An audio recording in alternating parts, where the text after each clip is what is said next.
Okay, magandang gabi po sa inyong lahat. So, nasabi na pa sir yung Thanksgiving ko eh. So, yung mga bibisita po, pwede na po yung ubas. Yung mga tira nyo po kahapon. Hindi, joke lang. May natira ba? So, kahapon po, morning po siya, ng anak. Mga 11:50 ng umaga po. 11:50 ng umaga. Nanganak siya dun sabi kasi kahapon kailan ba yun, the other 31 nga ba, hindi 30 Monday po, namili kasi kami sa SM, sama namin si Wela ngayon po dapat yung family, kahapon po yung family namin pupunta sa Tagaytay medyo naramdaman ni May parang medyo tumitigas-tigas yun siya, sabi niya anak, sa Taytay tayo, doon ako manganganak, hindi Tagaytay. Magkatunog lang yun, pero dapat sa Taytay. Pero natin nag-decide na gusto niya makita parehas. So, actually sa Taytay po kasi siya nanganak, sa isa pong birthing home doon. Kasi supposedly, water birth. So lang, hindi umabot. Nahawakan niya lang yung pool. Hindi niya na talaga kaya, hindi niya kaya makasampa doon sa pool. So, buzzer beater ang dating namin doon. Okay, so tayo po muna mag-aaral po ng salita po ng Panginoon. So, we'll just read 2 verses and familiar po sa atin to because we have been studying this for 6 months. Yung book po na ito ng Nehemiah. So, Nehemiah chapter 1, 2 verses po, verses 3 and 4.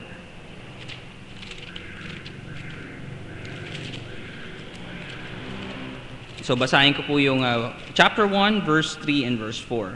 And they said unto me, the remnant that are left of the captivity there in the province are in great affliction and reproach.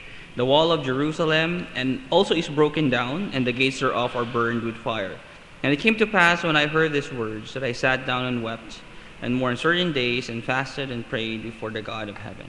So tayo po muna yung manalangin. Panginoon Diyos, kami nagpapasalamat muli sa iyong kabutihan, sa iyo pong salita po, Panginoon, naggumabay po sa amin sa nakarapong taon. And we pray tonight as we ponder, as we study po yung salita, kayo po maggabay po sa amin ng iyo pong banal na Espiritu. Kaya am sa madalangin sa Panginoon po ni Cristo Jesus. Amen.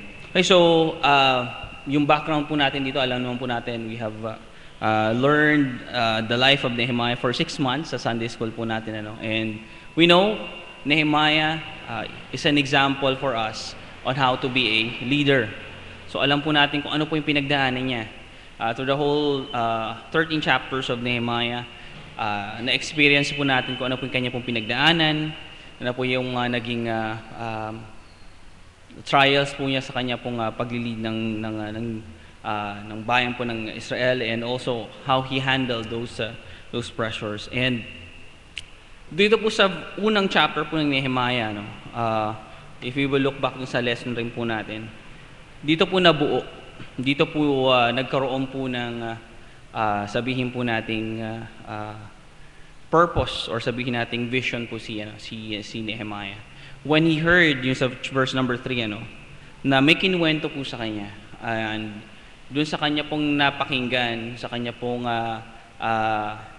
siguro na imagine po niya habang kinukwento po sa kanya yung state po ng Jerusalem, there was something na namuo po, that triggered yung kanya pong kagustuhan pong tumulong sa kanya pong bayan. And normally on the first day po ng year, nagkakaroon po tayo ng mga tinatawag nating New Year's resolution. Po? Pero kagabi, pagdating alas 12, nagtalo na yung mga kapatid ko. Sabi ko, wala na kayong pag-asa. Wala na. Sabi ko, talon. Sabi, hindi na pwede yan. Hindi na epekto sa inyo yan. Wala nang pag-asa kahit magtatalong kayo. Actually, isa lang naman po tumatalon. Si Luella lang. Kasi hindi po pwedeng tumalon ate ko eh. Hindi po pwede. Si Luella lang tumalon.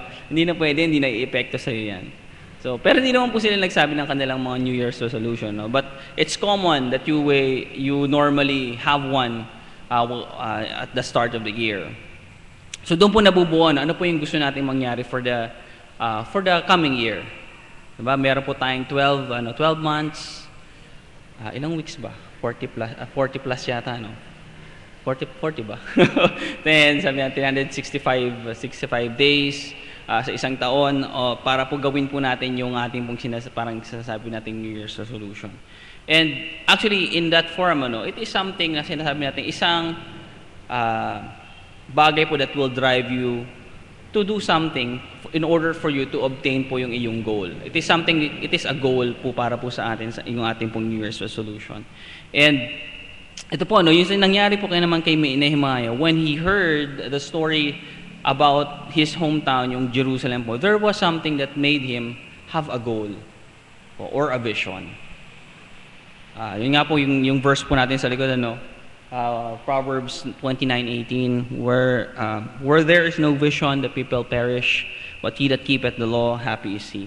Ano po yung ibig sabihin ng vision? Kasi normally it's eyesight, di ba? Kung ano sa yung paningin. So ang binigay niyang definition siguro mas nagfi-fit po dito sa pagkagamit po dito sa verse is the act or power of anticipating, the act or power of seeing. So may nakikita ka or something seen, nakita. Anything which is the object of sight. Yun nga, goal, object of sight. Meron ka ng goal, We have a vision, you have a goal. Where there is no vision, the people perish. One way or another, we have a goal po sa ating pong buhay, Talagang delikado kung wala kang goal, sa buhay mo. Ano kayang mangyayari sa buhay mo kung wala kang goal? It is a common question na tinatanong ko po sa youth po sa church natin. Ano bang plano mo? Normally when they are in high school, syempre ang normally common na pwede mo itanong sa kanila, ano bang kukunin mong course pagdating mo sa college? Yung iba, parang hindi pa nila napag-iisipan kung ano yung kukunin nilang course sa college. Parang hindi ko pa iniisip yan eh. Kailan mo iisipin? Pag kukuha na ako ng entrance exam, doon na lang nila napag-iisipan yung mga bagay na. So, yung makikita natin yung characteristic ng mga normally ng mga kabataan na they don't hindi pa nila masyadong binibigyan ng importansya what will happen in the future para po sa kanila. But this is very important po na as this verse says po na kailangan po meron po tayong goal or meron po tayong vision that we need to focus on. At kasi po anong mangyari kung wala po, normal na sinasabi mo na sa mga young people, kung wala kang goal kung saan ka pupunta, ano yung magdidictate ng actions mo? Ano yung mag-guide sa mga gagawin mo for this day, for this week, for this month? Kung wala kang goal, ibig sabihin lang nun, wala lang. Sige, kahit na anything goes. So, you may find yourself na tulad nga po yung isang verse po sa Proverbs, when they admonish po yung sluggard, go to the ant. Kasi yung ant, meron siyang goal. It is to store for the coming winter para meron silang pagkain. So yun yung kanilang goal. And we are familiar with the mga stories, mga children's stories. The ant and the grasshopper, ano ba yung ginawa nila, na yung grasshopper, sige lang, wala, ang dami-dami pa naman makakain dyan, di mo ako mag-i-store. Pero yung ant, nag-i-store siya, and eventually po alam po natin kung ano nangyari dun sa grasshopper. Naging ice grasshopper na siya. Yun yung nangyari dun sa grasshopper. Okay, so, pero hindi po natatapos po doon yung verse. Yung second part po kasi ng verse, but he that keepeth the law, happy is he. Ano kayong connection? Parang wala namang connection yung dalawang verse. Pero sa ganyan, but may but? Merong pero. So, siguro in one way, parang a person that keeps the law or the word of God, meron siyang guidelines actually. Meron siyang dapat sundin on how to attain yung kanyang goal. Pero yung isang person naman na walang guidelines or walang law to dictate on how he can reach yung goal, wala talaga, walang direction. And sa atin po in our life, ano po ba ang sabihin natin basically if we are a professing Christian, if we have Jesus in our hearts, kung tayo po ay nasabi po natin sa rin na tayo po isang disipulo po ng Panginoon, what would be something that would be our goal if we are a Christian, if we have Jesus in our heart? It will go back doon po sa Old Testament when yung kinasabi po natin, the wisest man who ever lived binigay po niya ito pong statement ito. It is found in Ecclesiastes chapter 12 verse 13. Ano pong sabi po doon? Let us hear the conclusion of the whole matter. Fear God and keep His commandments, for this is the whole duty of man. Doon pa lang po, nagkaroon na po kagad tayo ng ating goal. What would be our goal what will be our vision as a Christian? Sinabi niya po dito that we should fear God and keep His commandments, for this is the whole duty of man. Susunod naman po tanong doon, anong commandments? Ano bang alam mong commandments na galing sa Panginoon? At sometimes dito po nawawala yung mga di parang alam ko ganito yung ganito yun eh. Diba? But they would not know a specific command na nanggagaling po sa Panginoon. So it will ito po ini-encourage po tayo that sa ating pong buhay Kristiyano, there is a goal. Hindi po mawawalan po yung ating na meron po tayong vision. It is to keep yung commandments po ng Panginoon. And saan po natin makikita po yung commandments ng Panginoon? Paano po natin malalaman yung commandments ng Panginoon? Then it will direct us back into knowing the Word of God. So doon po tayo dinadala po noon. It will take us into knowing the Word of God. Paano naman po natin malalaman po yung salita po ng Panginoon? Hindi naman po yan by sabihin nating pakikinig lang We need to also study, we need to read the Word of God. So doon po binabalik po tayo on how we can attain yung knowledge po para po ma-accomplish po na ating goal. It takes us back to the Word of God. At doon nga po makita po natin when Nehemiah nung kanya pong narinig yung state, he had a goal, he had a vision. Ano po yung nabuo po sa kanya, and we know what he wanted to do dun sa the whole 13 chapters. Ano po yung na-accomplish po niya. And hindi lang po yun in a short span of time. Mabilis pong nagawa po yung yung wall. But hindi naman po natapos lang yung vision po ni Nehemiah sa rebuilding the wall. Gusto po na niya i-rebuild talaga yung Jerusalem. Yan po.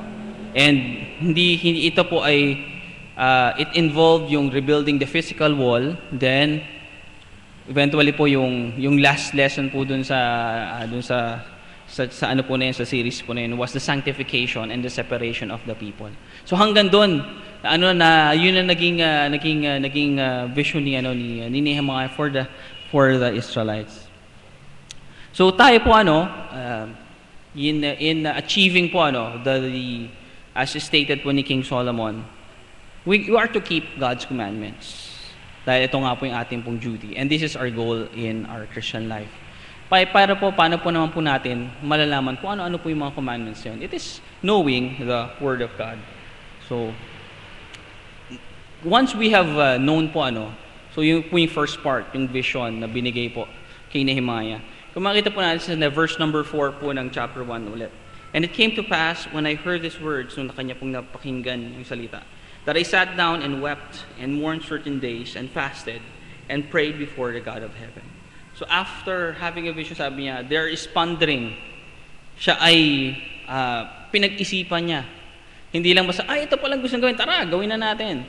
Hindi po basta-basta lang sumugod si Nehemiah sa pag sabihin parang battlefield O pag sinabing merong umaatake dun sa kumbaga kung sa isang pong gera po there will be assessment, diba? Assessment on how they would be able to neutralize po yung kunyari isang pong kalaban na umaatake po sa kanila pong kakampi.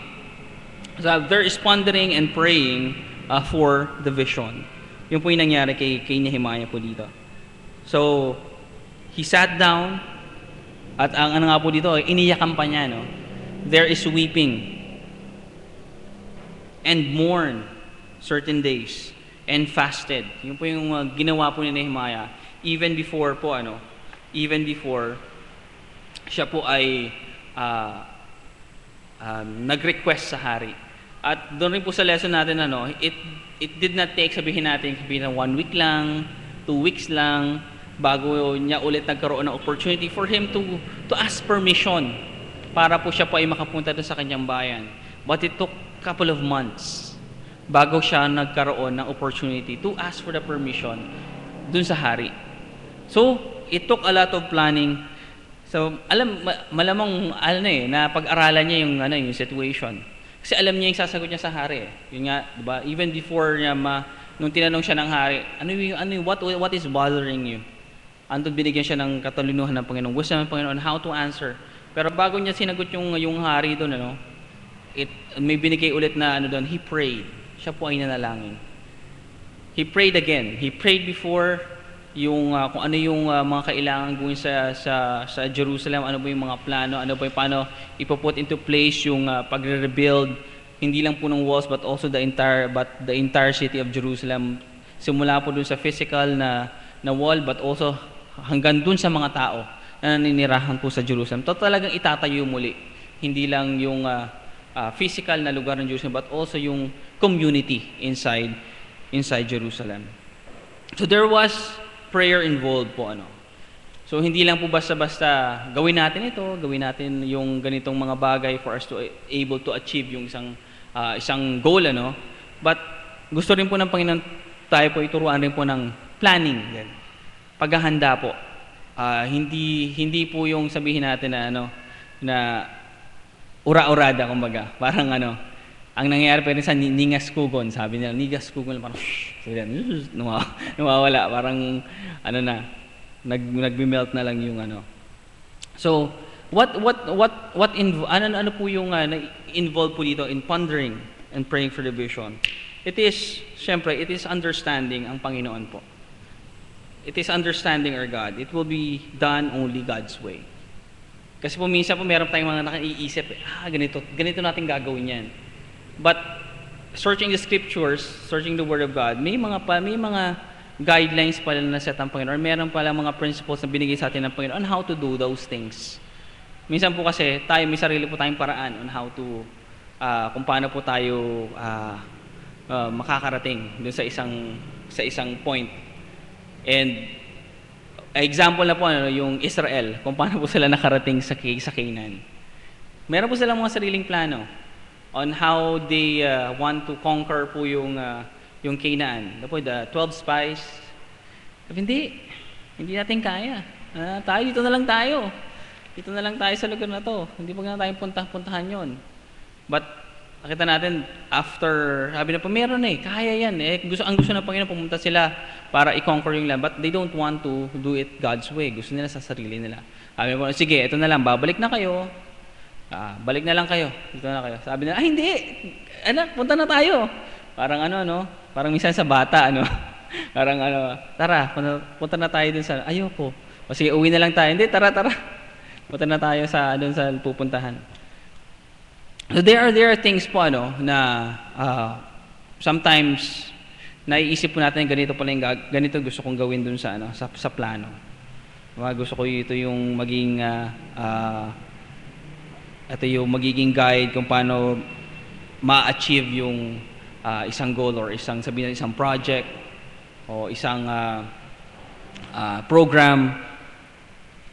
But if it's not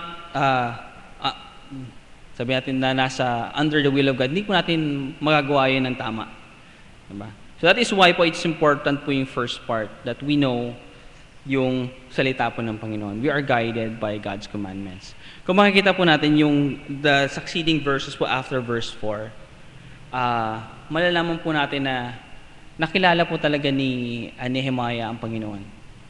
The way he talked, the way he prayed, sa harap po ng Panginoon, na meron po siyang personal knowledge sa Panginoon, and na yung gagawin niya would be in accordance dun sa kagustuhan po ng Panginoon. And God wants to take us dun po sa ganung pong situation na we'll be able to recognize na yung gagawin pala po natin is according to the will of God. Na tayo po ngayon we are acting under doon po sa kagustuhan po ng Panginoon. So without the knowledge, without the understanding doon po sa kagustuhan ng ating pong Diyos, without understanding about the commandments, about the principles of the Bible, and the commands po sa salita po ng Panginoon, it is very difficult for us to operate under doon po sa kagustuhan po ng Panginoon. And also, not only understanding, but also communicating. Communicating with our God. Opening our lives to be controlled by God. So, kailangan rin po natin makipag-usap po sa Panginoon. And, alam po naman po natin, it was also taught na how do we communicate with God?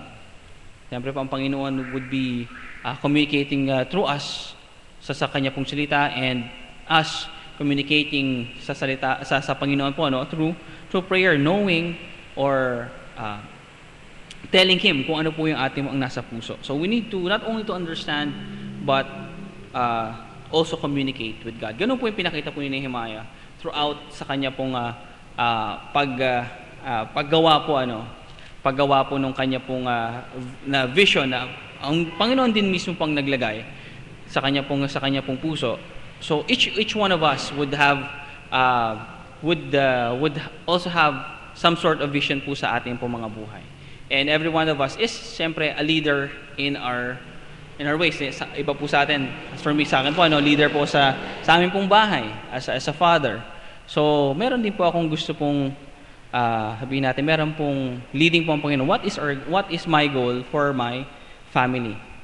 And it will be governed, siyempre, by the Word of God. It will be governed by the things that God wants me to do.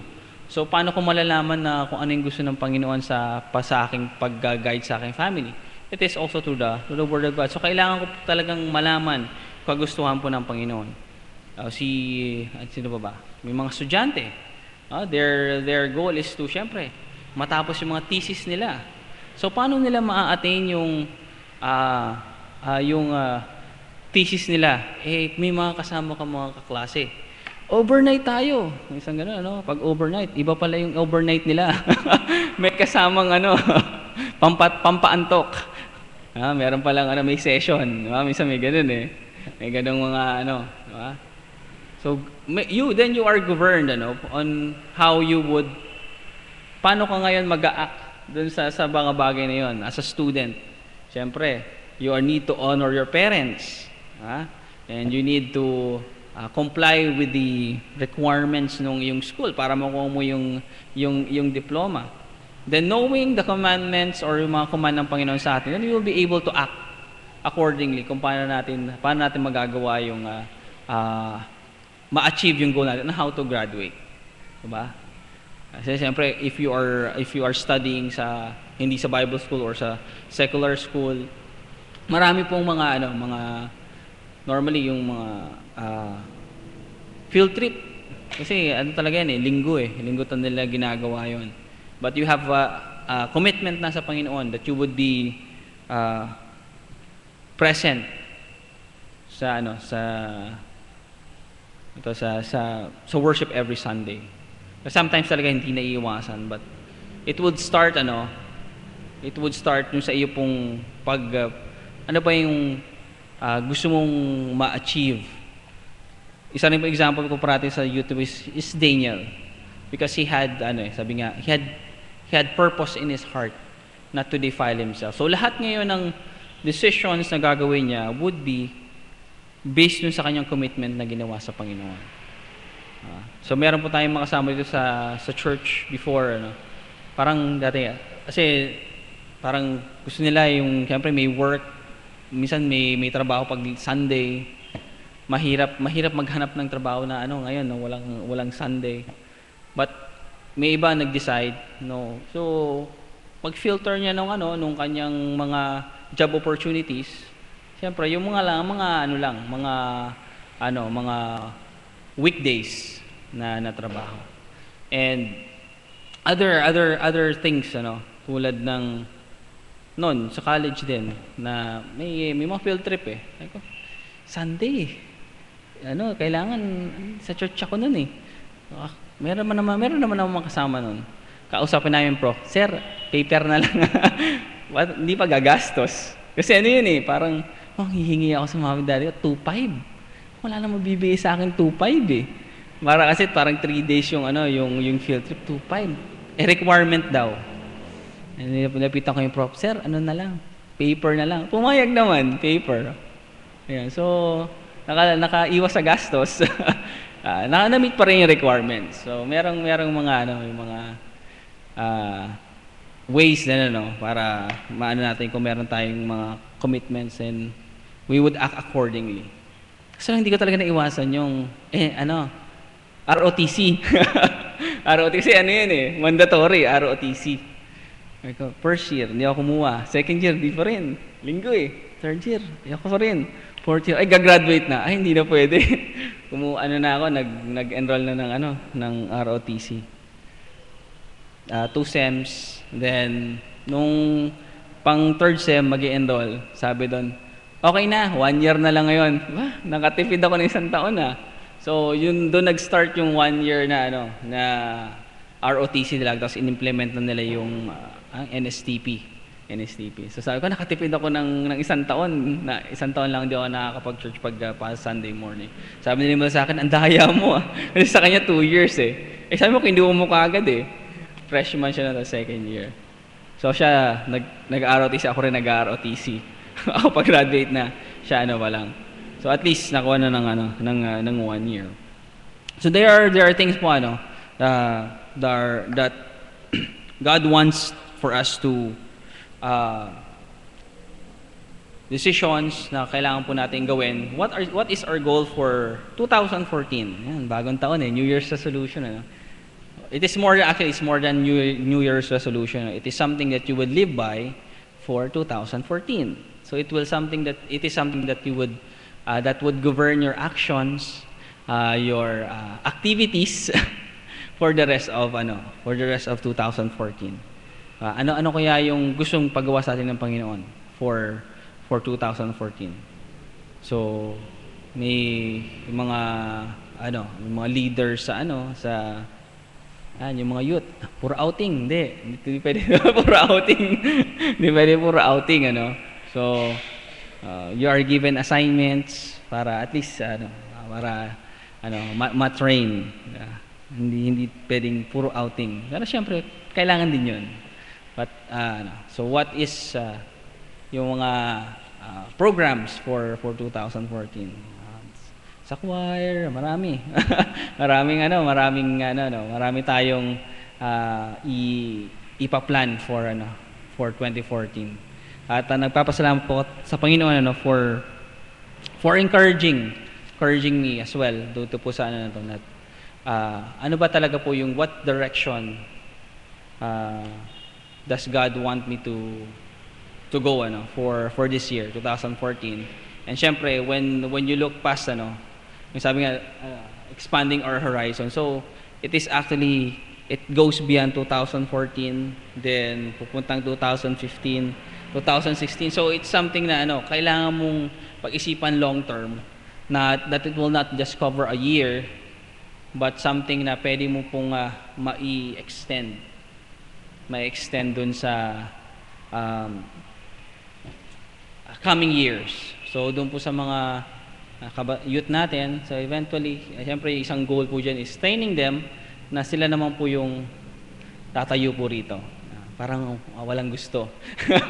Kasi walang gusto. Kasi po pabilisan sila Pag may assignment kayo, anong assignment nyo? Parang magbabigay kayo ng Bible study dun sa fellowship natin. Lumabas ako saglit, pagbalik ko, tapos na daw. Pabilisan sila, contest sila, pabilisan sila kung kaya matatapos. But it's something that kailangan pong i-train po sila because eventually po sila naman po yung magiging mga tatayo po dito para po sa leadership po ng ating church. So, yun lang po so typing mo na lang. Panginoon Diyos, kami nagpapasalamat muli sa iyong kabutihan and for the word that you have given this evening. Kayo po, Panginoon, rin na magpala po sa akin pong time that we would spend in prayer. Ngayon po nagpapasalamat muli, Panginoon, sa iyong pong kabutihan for the past year, 2013, and as we look forward for 2014 and the coming years, na kayo po, Panginoon, na magbigay po sa amin ng desire, kayo po, Panginoon, magbigay sa amin ng vision for us to be able to continue serving you in this church po, Panginoon. I am po Simbahan Las Piñas Baptist Church, and we pray that you would equip us and you will strengthen us and you will encourage us po, Panginoon, ng ipubulay ng Espiritu. Kaya ang sa mo dalangin sa pangalan po ni Kristo Jesus. Amen.